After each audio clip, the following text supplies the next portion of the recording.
$1.5 billion, gone in a single approved transaction. The largest theft in the history of money. And it started with one click. The people who approved it watched it happen on their own screens. And their screens were lying to them. This is the Bybit heist. February 2025. Bybit, headquartered in Dubai, is one of the largest crypto exchanges on the planet.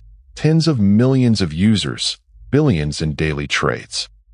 Like every serious exchange, it keeps most of its funds in cold wallets, offline vaults that require multiple executives to sign off on any transfer.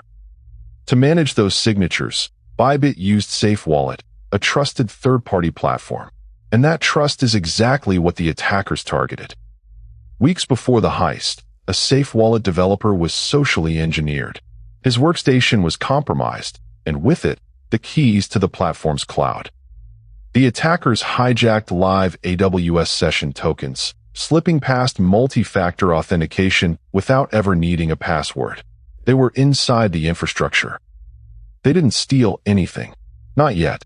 Instead, they planted a few lines of malicious JavaScript inside the wallet's web interface. The code was a sniper, built to trigger for one victim only, Bybit's cold wallet. For everyone else, everything worked perfectly. On February 21st, Bybit's executives began a routine transfer. Their screens showed the correct address. The signatures went through, one by one. But beneath the interface, the transaction had been rewritten. What they actually signed handed control of the entire wallet to the attackers. 401,000 Ethereum, $1.4 billion, drained in minutes. With other tokens, the total neared 1.5 billion. No malware on Bybit servers. No stolen passwords. The vault door was opened with its own keys, by its own keepers. What happened next surprised everyone. Within hours, Bybit's CEO went live on camera and told the truth.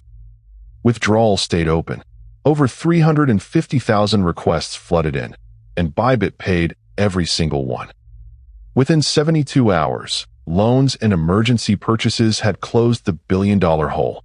The exchange survived. The money did not. On February 26th, the FBI made it official. North Korea. The Lazarus Group, the same crew behind the Arab deepfake era of state-sponsored theft. The laundering was industrial. $160 million moved in the first 48 hours, through mixers, cross-chain bridges, and thousands of wallets. By day 5, over 400 million was gone. Within weeks, nearly all of it had been converted to Bitcoin and scattered beyond reach. A public bounty program helped freeze a fraction of the funds, but the rest vanished, and to this day, no one has been arrested. The most secure vault in crypto wasn't beaten by breaking cryptography. It was beaten by poisoning the screen its owners trusted. Security experts call it blind signing, approving what the interface shows you, instead of what the code actually says. Billions rest on that difference.